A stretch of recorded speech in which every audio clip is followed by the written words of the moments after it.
Hey everybody, welcome back to another episode of Straight to the Point, and also a latest video on my YouTube channel where I'm going to be taking you through my journey. And this is like the one that I went on about 3 years ago now, from starting a service-based business, which I'll share with you what that is if you are brand new to the channel, and then what I have done in terms of like the proactive steps that I have taken to be able to take it to 10 grand a month. It was pretty much within about 4 months that we did it. And then I've got another video. It's already on my podcast, actually, but I'm going to record another video taking you through how I then went from 10 grand a month to 50 as well. So I've got the steps. And what I'm going to talk to you through are the lessons I've learned along the way, hoping that it adds some value to you as well. And also sharing some of the stuff that worked for me. And more importantly, some of the stuff that didn't as well. Now, I don't spend too much time talking about me inside of these sorts of videos and episodes, but for those of you that have no idea who I am a co-founder of the Social Selling Suite. My biggest passion is actually social media for one, but most importantly, how we communicate online. So it's buyer psychology, what leads us to buy things. And the stuff that I'm going to be sharing with you on this channel, not just in this specific episode, is stuff that I've done. So I'm not going to be talking about stuff that I've not experienced. I'm just going to be sharing my journey as I go, what I've learned. And if that helps you, then fantastic. Now, social selling is a term that we talk about a lot inside of Pipeline 44 and the Social Selling Suite. I talk about it a lot on my LinkedIn profile. So if we're not connected already on LinkedIn, if you scan that QR code, you'll be able to go to my LinkedIn account. Don't follow me, press the three dots and press connect, just so I can kind of see who you are and I can look at your content as well as we go through. For those of you that are listening on the podcast, my link to my LinkedIn profile will be in the description for you as well. So I want to go straight into this. I don't want to kind of mess around. For those of you that have no idea about my story, this business that I'm going to take you through now was not my first business. So I had a Airbnb and serviced accommodation company, which I started in 2018. And I grew that for a couple of years. And actually, along the way, I built up a bit of a personal brand for myself. And when it came to starting this business, I knew that if I was going to go into a service-based industry, which is what I wanted to do, I had to choose a skill that I could monetize, but also one that I was good at. Now, I wasn't an expert at social media. I don't actually claim to be an expert now, to be fair. However, I had actually gotten results from social on my own personal brand. And you can see on the right-hand side there in that photo, that was my Instagram account, which I went from having around about 500 followers on it to over 10,000 within about 7 months. And then we've grown that now to, I think it's around the mid 30 mark. And that's kind of been done just through the sorts of content that you can see there. That following was built before Instagram Reels, just to give you context to it. But the first step to all of this, right, is picking a skill that you can monetize, and one that there is actually a need in the marketplace for. I knew that social media management was something that people were going to need. And because I'd learned how to build followings for people, this kind of opportunity presented itself to me because people were literally asking me to do it for them. So people had seen my success on Instagram and Facebook when it came to raising finance in property, when it came to building an audience for myself. And they simply just kept asking me questions as in, how did I do it? And at the beginning, I helped people for free because I didn't really see how I could make money from it, if I was honest. But I did a few coaching calls. I answered all the questions I got into my DMs, and I realized that there was something in this which I could monetize, because back then social media management was taking off, but it wasn't as well known as it is now. But I didn't have all of the knowledge available to be able to start a business in it, in my opinion. I wasn't an expert. I didn't have the technical know-how. I built it for myself, but had no expertise in building it for other people. So I spent hours on YouTube watching videos on it. And I think this is something which really set me up for success, because I can't tell you like how many hours of Gary Vaynerchuk I watched back then, how many hours of Russell Brunson I watched back then. And I started to learn this digital marketing world. And at the beginning, I started to give sort of the advice that I was doing on my own account. And we were seeing slow growth on accounts. But I started to pick up all these different tactics and hacks that were speeding up the growth on my account. And I had a couple of friends that I was kind of giving that advice to as well, and they were seeing similar results. But this is a big thing again in any service-based business. You've got to test what it is that you're looking to sell. Most people go into this blind and they try and make money without really understanding if what they're going to deliver is going to give a result. So for me, like the best way to be able to build credibility in an industry that you've got no experience in, if you're going to start a social media agency or something like that, you've got to actually showcase how you're demonstrating the stuff that you're going to help other people do. For me, it was really easy. I just showed them my account. So, and look, I built this over the last 6 months. You can see how this has worked. I'd also built it then for another 18 months before that. So I've got experience in creating content, etc., etc. But I picked a skill that I really enjoyed. I enjoyed social media back then, and I chose a skill that I was pretty good at as well. And then from there, you can then start to research how you can start to put together a package that people are going to buy. So I remember, you can see on the right hand side there, this was at a mastermind that I was at a David Goggins exclusive event. So I was at Expert Empires. David Goggins was the main expert keynote speaker there. And I remember speaking to everyone in the room. I didn't get much advice from him because he was very much a motivational talk. It wasn't a business talk. However, I remember speaking to people in the room and I was like, look, how do you manage your socials? Like, what are you currently doing to document this online? Like, have you shared much of it? And it was actually quite limited. And I realized actually that if I used the right language in terms of what these people were speaking about in these rooms when it came to marketing, that I could tap into and help them realize that I was the person that they needed to give a shot to, because I only needed an opportunity.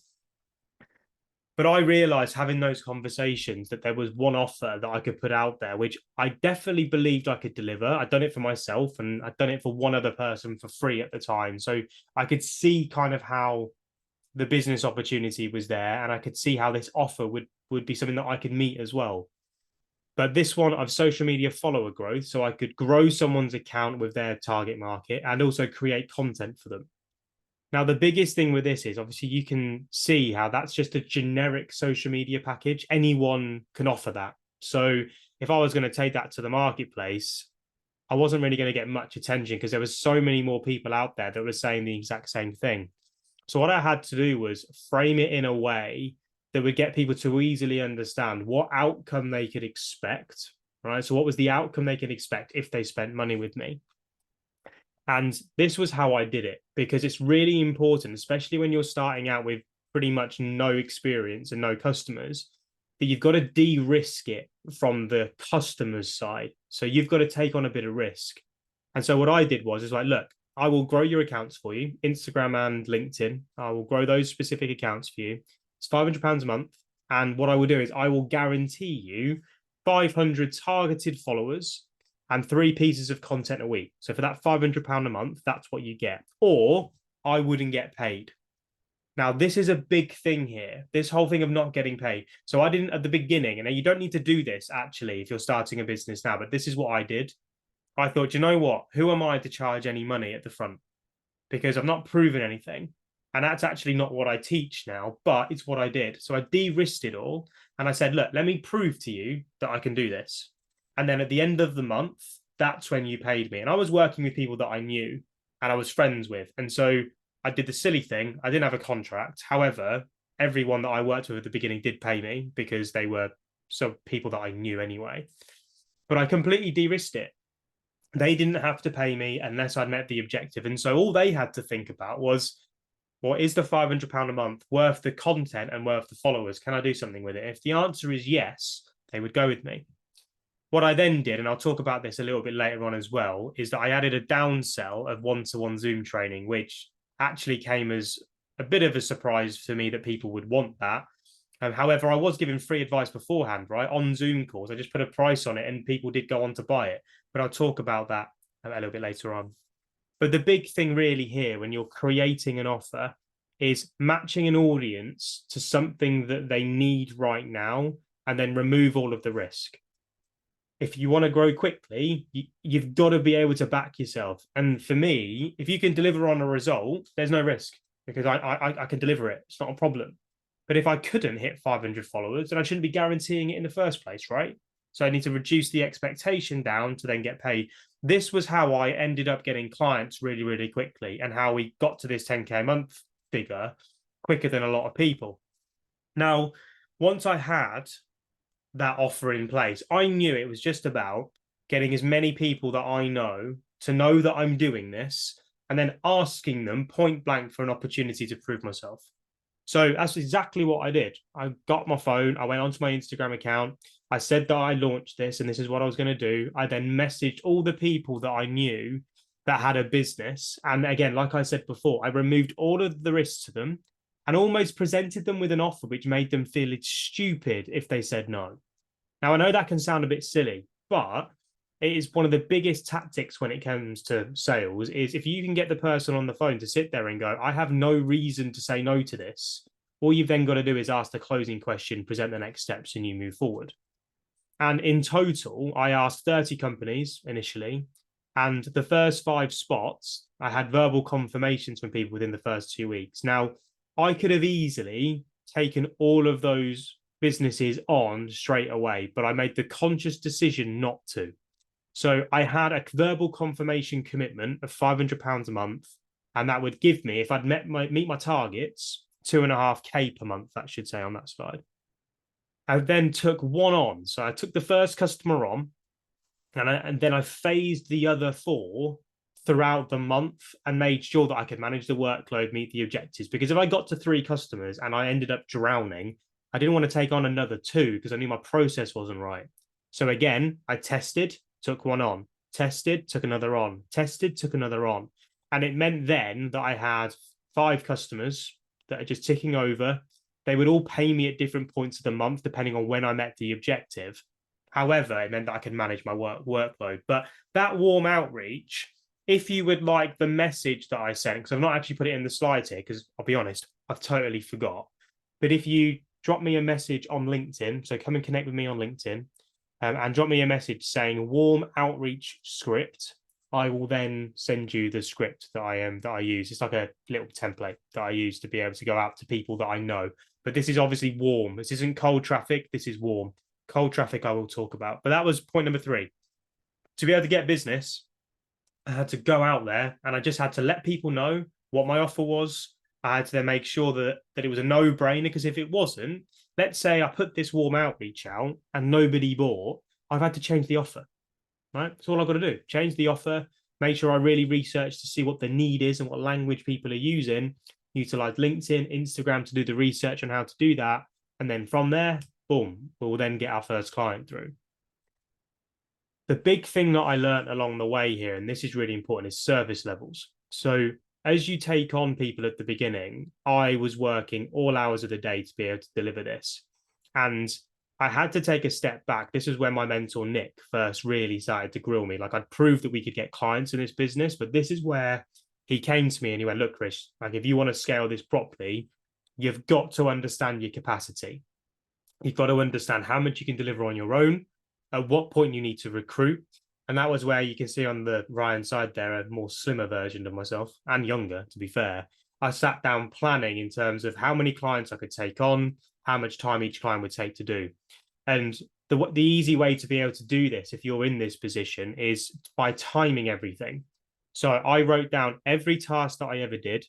I timed it all. And then I identified that the maximum number of accounts that I could personally manage on my own, whilst also doing a little bit of business development as well, was 15 people. And so bearing in mind, I wanted to grow this to £250,000, then £500,000 a year, then £1 million a year, then £2 million a year. I knew that I'm going to have to take on a team and build a team to be able to do it. But I was never going to be ready unless I had some cash in the bank. So again, here, 15 clients was the target. That would get me to £7,500 a month. And it was at that point on that whiteboard that I then started to plan as like, right, who can I like tap into who's in my network that needs a bit of work right now and will be able to help me. So we'll be able to do some of the administration, some of the network building stuff, some of the copywriting. I ended up reaching out to a mate of mine who had shown interest in working with me before. He'd done one of my services. So he'd been on one of my Instagram challenges, which I used to run for a bit of fun. And I asked him if he would lend a hand. If I ever got too busy, could I be able to call on him to be able to do it? He actually said yes. However, he went, I can't do anything this month and probably until the middle of next. So I was like, okay, well, to be fair, I don't need the help now. But what I can do is pull all of this together, start to really push my capacity levels. And then when he's ready, boom, slide him in, give him some clients and phase it through. So that was where I went to work. So the warm outreach, I'd exhausted it. Like I had a bit of a following for myself, but very quickly, like if you're relying on just warm messaging, you end up getting quite dry quite quickly. So at the time, I was hosting a progressive property networking event in Birmingham. And I was like, right, well, let's just get out there and start utilizing these environments to be able to get my message out there through. So I had the resource on standby. And I started to look at like, how can I make the best use of my time here? Like I've got all my time in the day, pretty much from like 9 till 4 was spent on delivery, because in this business, you have to be online when your customers' prospects are online if you want to be able to meet the objectives that we'd set. So again, this is about understanding when you need to be working on your business and then when you need to be working in it. I knew that during the day, if I want to do this properly, hit the results, I need to be working in it. So I looked at what could I be doing in the early mornings and what could I be doing in the evenings. PPN was Progressive Property Network, was in the evenings. There was also 4N events that were in the evenings. There are also Professional Speaking Association meetings in the evenings. And I looked at it and I'm like, right, if I can get to 2 of these events a week, if I can get to speak at one of them, that would be amazing. But I wasn't quite confident enough back then to do that. I am now. I wasn't back then. But I was like, that could be the aim. Like I can see these people talking. I talk at my PPN event very nervously. However, if I could get more opportunities, boom, like there's opportunity there. I realized that if I spoke in these rooms, people would come and want to work with me. But I also committed to going to BNI events as well, which was a bit of an eye opener. I'm not an early morning sort of person, like a 6 a.m. I get up at 7 and I start work, but I'm not a 6 a.m. networker. And I remember going to that first BNI event in Northampton, and I was absolutely bricking it. I'd done property networking for 2.5 years, not a problem whatsoever. This BNI event, going into a business event like that, absolutely bricking it. But I had one objective. That objective was not to hand my business card out. It wasn't really even to start in-depth conversations. My sole objective was to introduce myself and go, oh, it'd be great to connect with you on social. Do you have a LinkedIn account? And then from there, I knew that my content would be the thing that would then effectively nurture people, plus following up.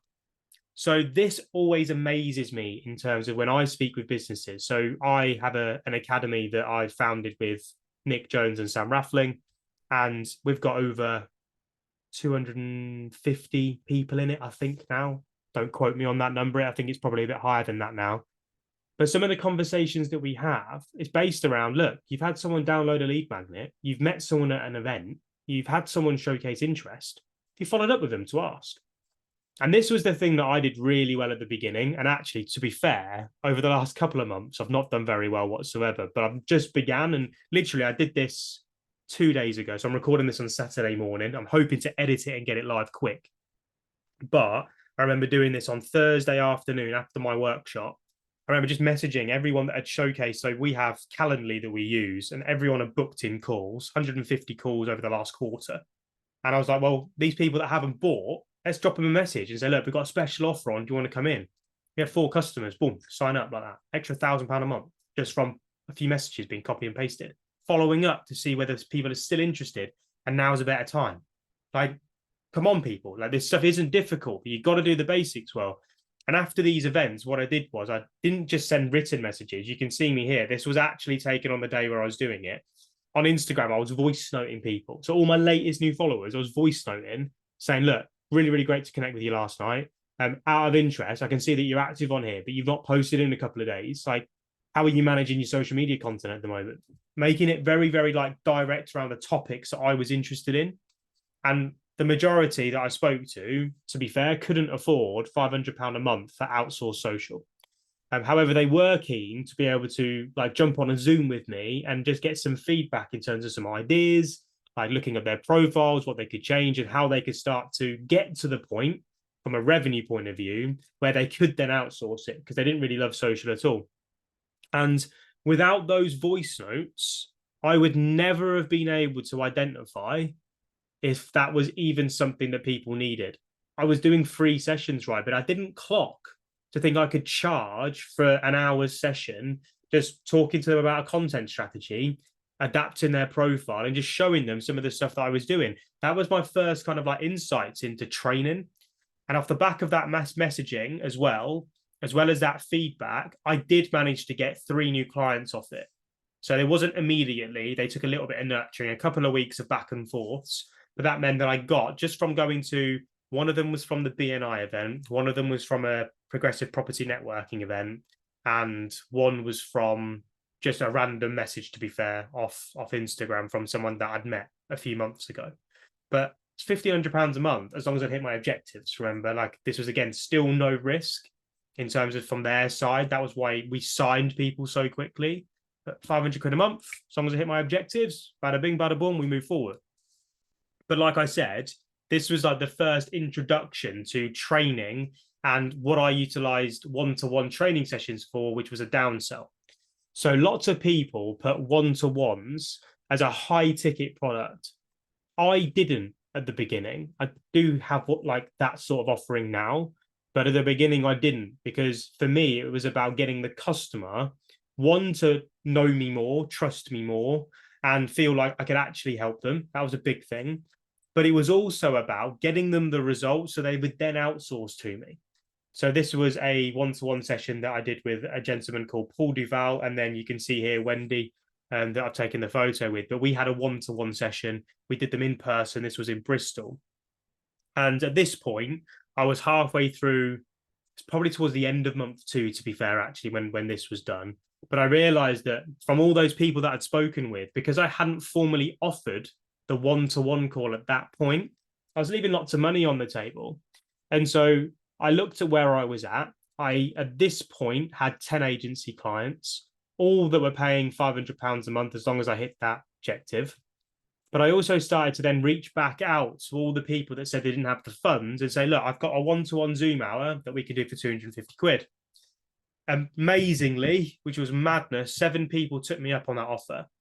And so that was 7 hours that I then had to trade. So time track, 7 hours that I've got to trade. I did them in the evenings. So they were only in the evenings.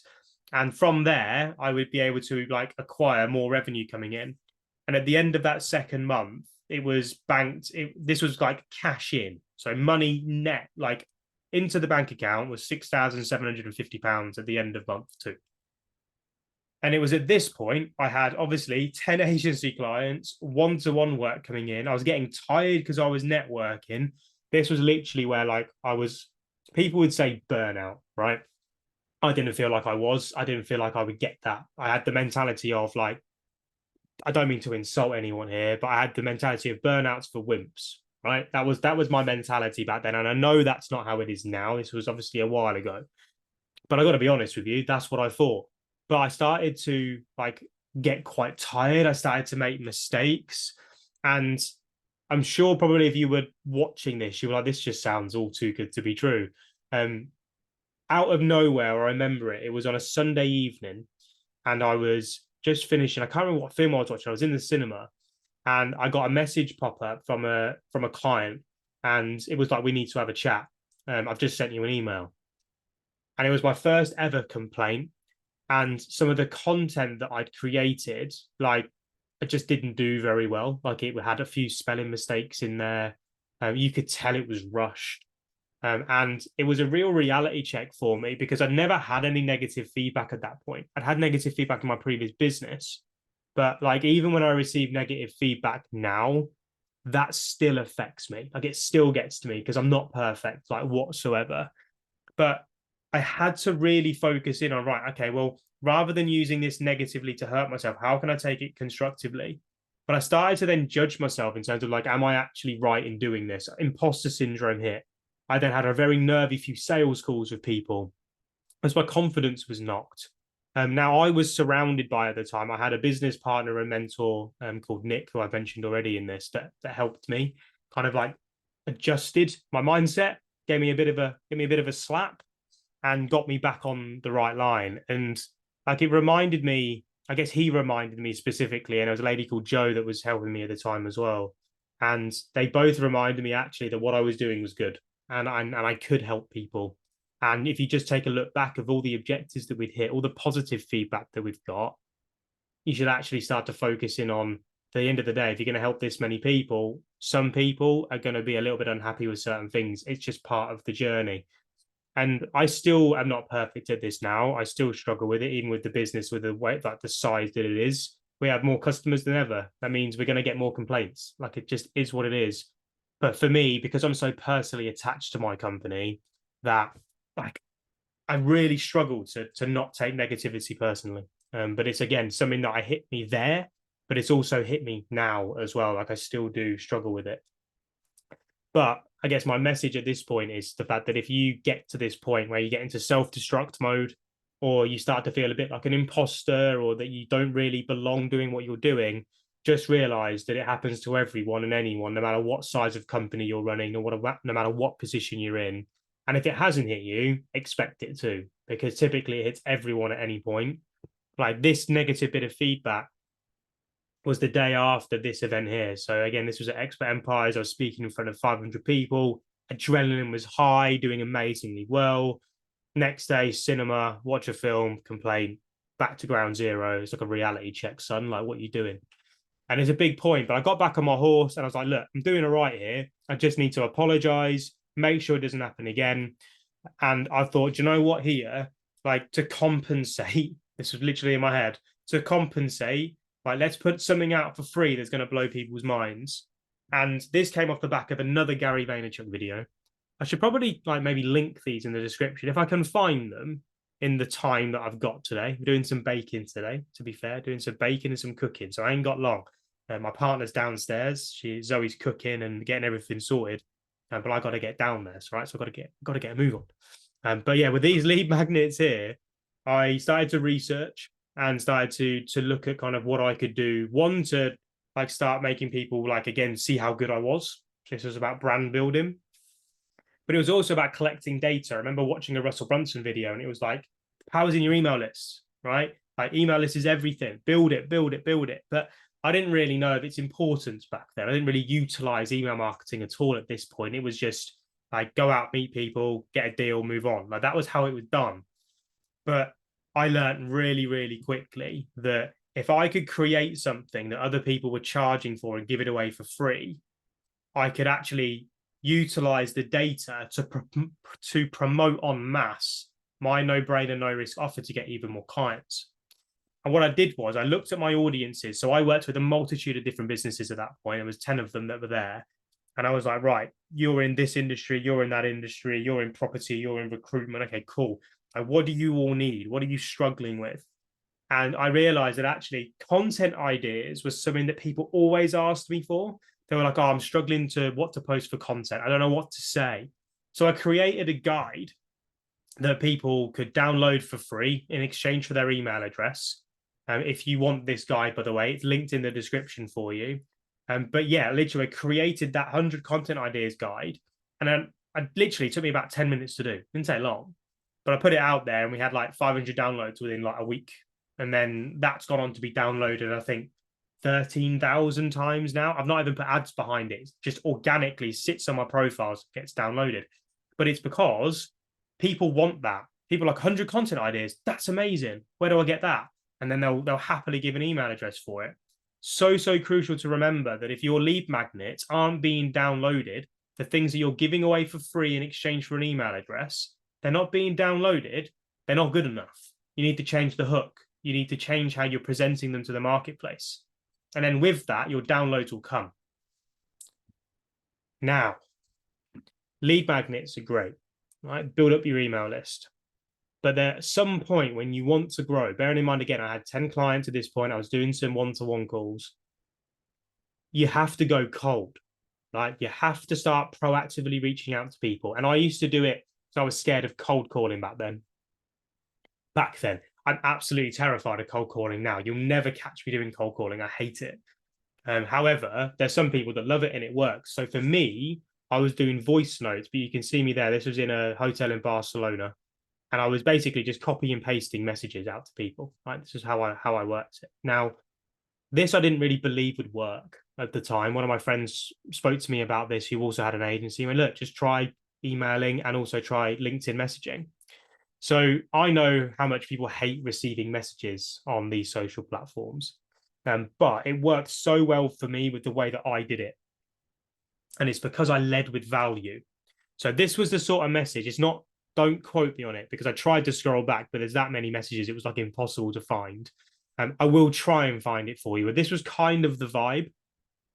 It was, I know you don't want to talk to me, but I've seen three things that you can change on your socials that's going to make an immediate difference to how you make sales online. If you'd like to know what they are, then drop me a message back. Now, that message there is push away, bit of reverse psychology. I know you don't want to talk to me, disarms the person reading it. But also, I'm leading with value. It's like I've already done the work. And I had, to be fair, like I'd gone out there and I was running little social media audits for people. So what I did was I brought up Loom, pressed record, and I was like, look, there's three things here that you need to look at. And then I made sure I didn't just send it to them, I made them request it. So if they request it, I don't know what the percentage would be, but people are so much more likely to watch it if they ask for it. It's like a guide or a PDF. Someone asks for it, they're much more likely to actually look at it. In 1 week, I'd sent 200 messages, so not a huge amount, to be fair. And I had 10 businesses that came back saying, yes, I want to see the three things, and then went on to book a call. So, like, not a huge conversion rate. What's that, 5%?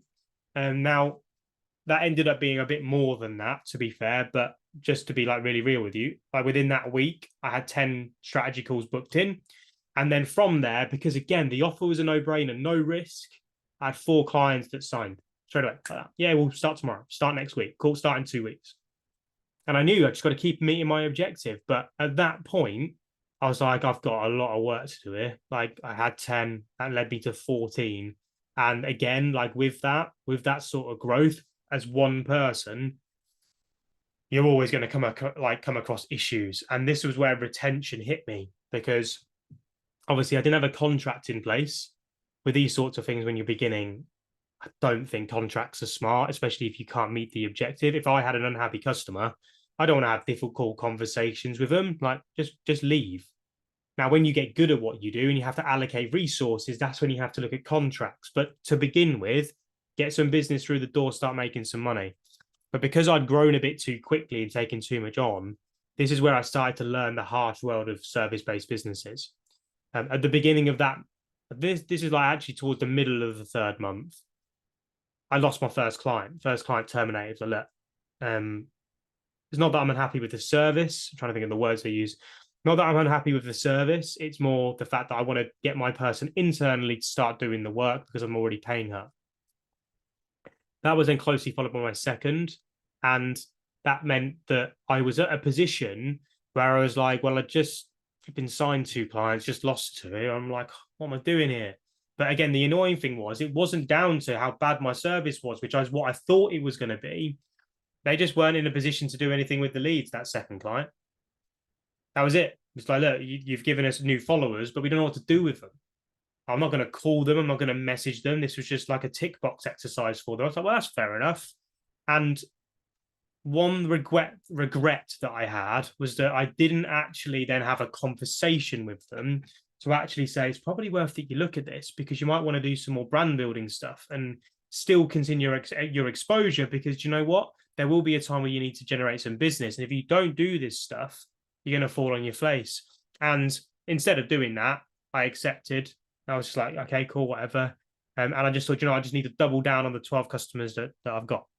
I had the coaching stuff on the side, but the 12 customers, I knew I needed to put my time and attention into the processes on that. Now, I say I knew, Nick told me. So Nick, you can see him pictured there. He was the one who's like, look, now you've got to get your processes done. You need to look at your service delivery. You need to start getting this stuff in line. And I just committed to getting my head down. And then this happened, which absolutely blew my mind, right? So I went to a speaking event in Reigate, and it was a last minute thing. My other business partner, Sam, had fallen ill. She was meant to be speaking at it. And she was like, oh, would you mind filling in for me? Now, being really honest with you, did I really want to go down that far? Not really. I'll show you the distance in a second. But I'm so glad I did because I got a message from someone now who still works with us today saying, look, could we do a one-to-one training day? And then after that, would you mind looking after my socials for 3 months whilst I organise a few things? I was like, bada bing, bada boom, here we go. Like absolutely beautiful. So I quoted 1,500 quid for the strategy day. I didn't really know what pricing to charge. It was 250 quid for an hour. So I was like, well, times that by 6. And then I don't know if that's actually accurate. Times that by 4 gives you £1,000. Give it, yeah, there we go. Times it by 6. I'm spot on with my maths. I was like, times that by 6 hours. There you go. And then with the content stuff that he wanted more volume. He didn't just want 3 posts a week. He wanted 5 posts a day.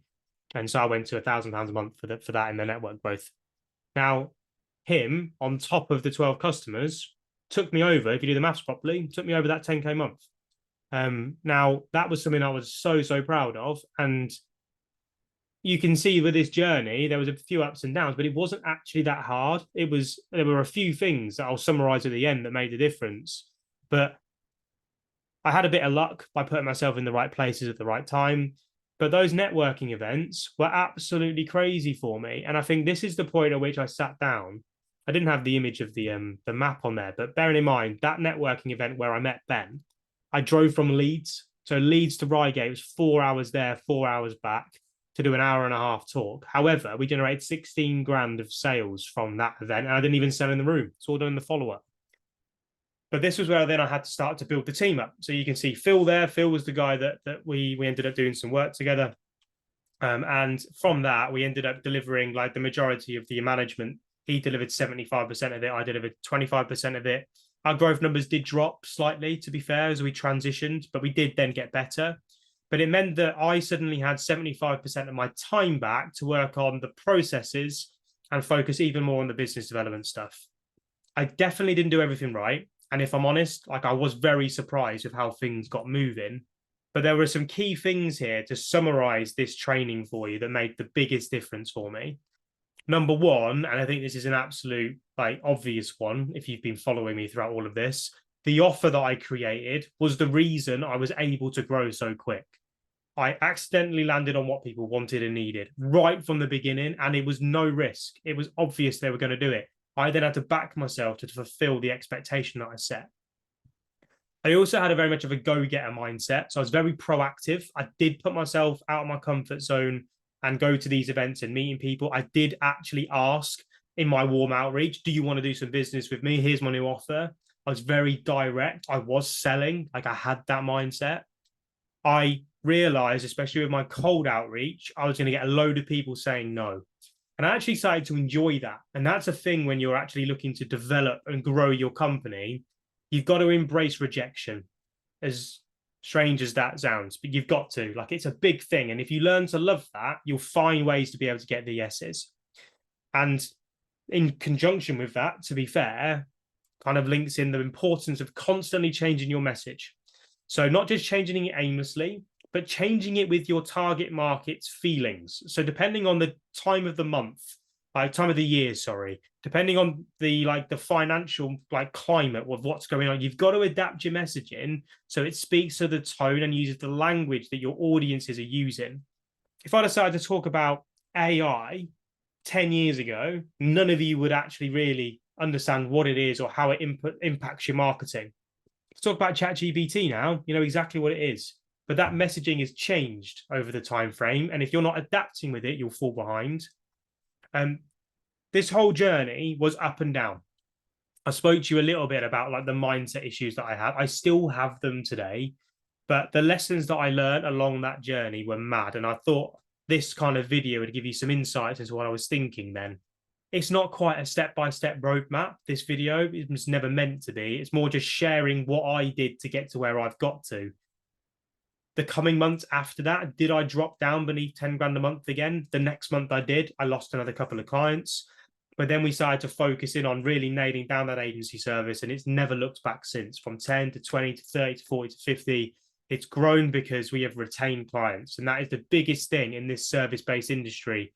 You've got to learn how to retain clients. And so I hope that overall was helpful. If it is, can you give me a like, please? Just like the video if it is. I'd be really grateful to start understanding if this sort of content is what you want from me. And if you're not subscribed already, could you hit that subscribe button? Because I am going to start putting a lot of effort into this channel, mainly with this sort of content. So this sort of training-based content, sharing via slides, because actually I really enjoy doing it. That QR code there will take you to my LinkedIn profile. I hope that was helpful, and I will see you all in the next video. Thank you very much. Bye bye.